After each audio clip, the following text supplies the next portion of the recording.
Everything you have been told about anti-aging is a dangerous half-truth. It is not wrinkles. It is not a missing powder. It is the silent breakdown of metabolic control that can leave you with the afternoon crash, the brain fog, the heaviness in your legs, and the stiffness when you stand up. What ages you fastest after 50 is often not visible in the mirror. It is damage to the way your body handles fuel, pressure, and blood flow. A physician long associated with the Cleveland Clinic, Caldwell B. Esselstyn Jr., built much of his work around one blunt idea: blood vessels matter. When the inner lining of those vessels loses its smooth function, the heart suffers, the brain suffers, the muscles suffer. That is not cosmetic aging. That is systems aging. Before this ends, you will see the boring daily habit that likely does more for stamina, blood sugar control, and vascular resilience than most supplement stacks sold under the word anti-aging. If your anti-aging routine is working, why do you still feel foggy and heavy by mid-afternoon?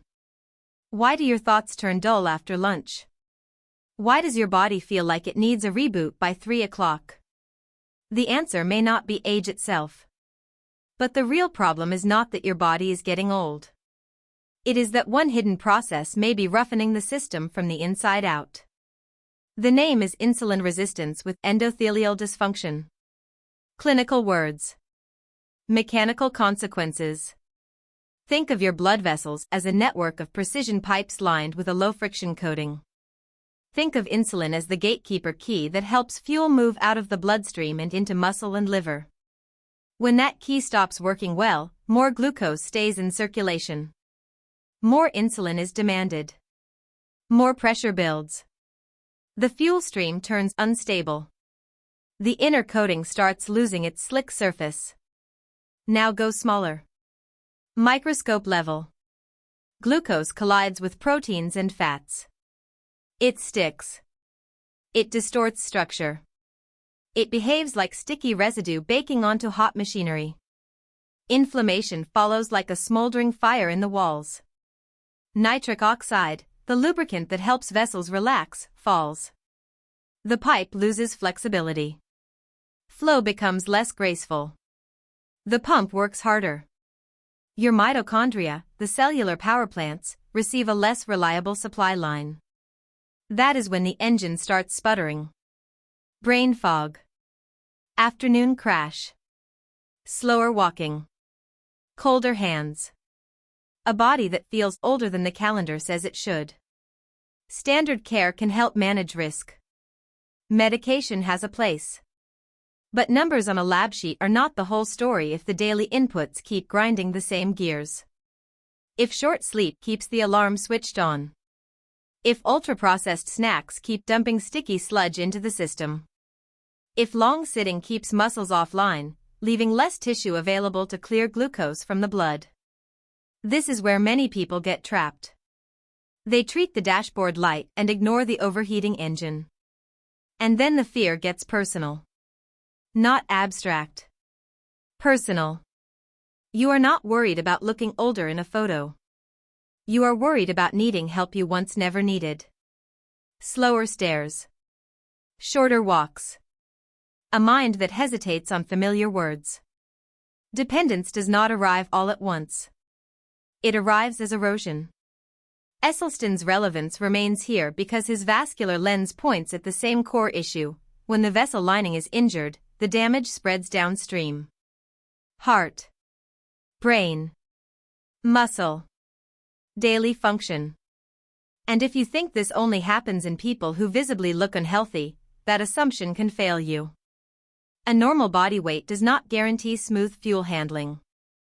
It does not guarantee strong muscle mass. It does not guarantee healthy vessels.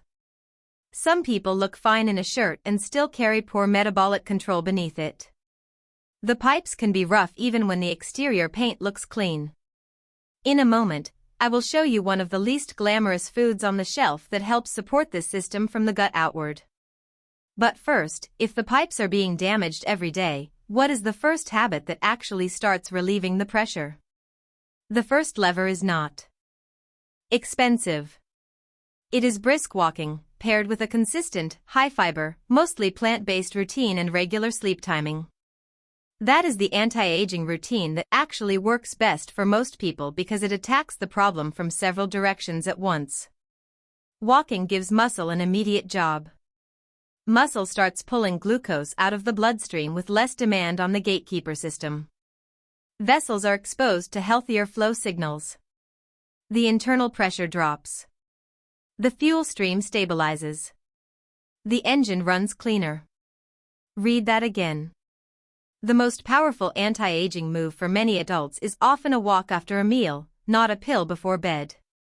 The practical pattern supported by mainstream physical activity guidance is simple, roughly 30 to 45 minutes of brisk walking on most days, aiming for about 150 to 300 minutes each week, adjusted to your ability and medical condition.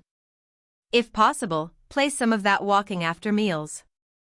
Keep wake time and sleep time more regular. Build meals around minimally processed plant foods that bring fiber into the fuel stream. Present these as one system, not 3 isolated tricks. Movement. Fiber-rich meals. Sleep regularity. 1 integrated routine. 1 repair architecture. This matters because simplicity is not weakness. Synergy is power. Walking improves glucose disposal. Fiber slows the release of fuel and supports a healthier gut environment. Better sleep lowers metabolic strain and helps regulate appetite and insulin sensitivity. Each part reinforces the next. Esselstyn's broader message fits here. The daily pattern shapes the terrain where disease either advances or retreats. Walking is the first lever. But without the right fuel and support, the rust keeps coming back. 1 low-cost support food is legumes. Beans. Lentils. Chickpeas. Split peas. Boring food. Strong medicine in metabolic terms. Their fiber and resistant starch slow the rise of blood sugar, improve fullness, and help create a steadier fuel curve. A practical target many clinicians and guidelines would consider reasonable is about 1/2 to 1 cup cooked daily, adjusted for tolerance and total diet. Not glamorous. Effective. Then come leafy greens and nitrate-rich vegetables. Think of them as support for the vessel lubricant system. They help the body make nitric oxide, the signal that keeps the pipes more flexible and the flow less strained. A daily serving is a practical place to start. If packaged greens powders are not part of your life, they do not need to be. Morina leaves, amaranth greens, bok choy, mustard greens. Local options. Lower cost. Better odds of becoming a real habit. The next layer is resistance training 2 or 3 times each week. Not for vanity. For storage capacity. Muscle acts like a glucose sink. The more functional muscle you preserve, the more room the body has to move fuel out of the bloodstream and into useful work. That protects mobility as much as metabolism. The repeatable dosage pattern is plain: walk most days, train with resistance a few times weekly, eat fiber-rich meals routinely, keep sleep more consistent. These are guideline-shaped targets, not personal medical instructions. Your own limits, diagnoses, and medications still matter. Now the anti-list. Sugar-sweetened drinks.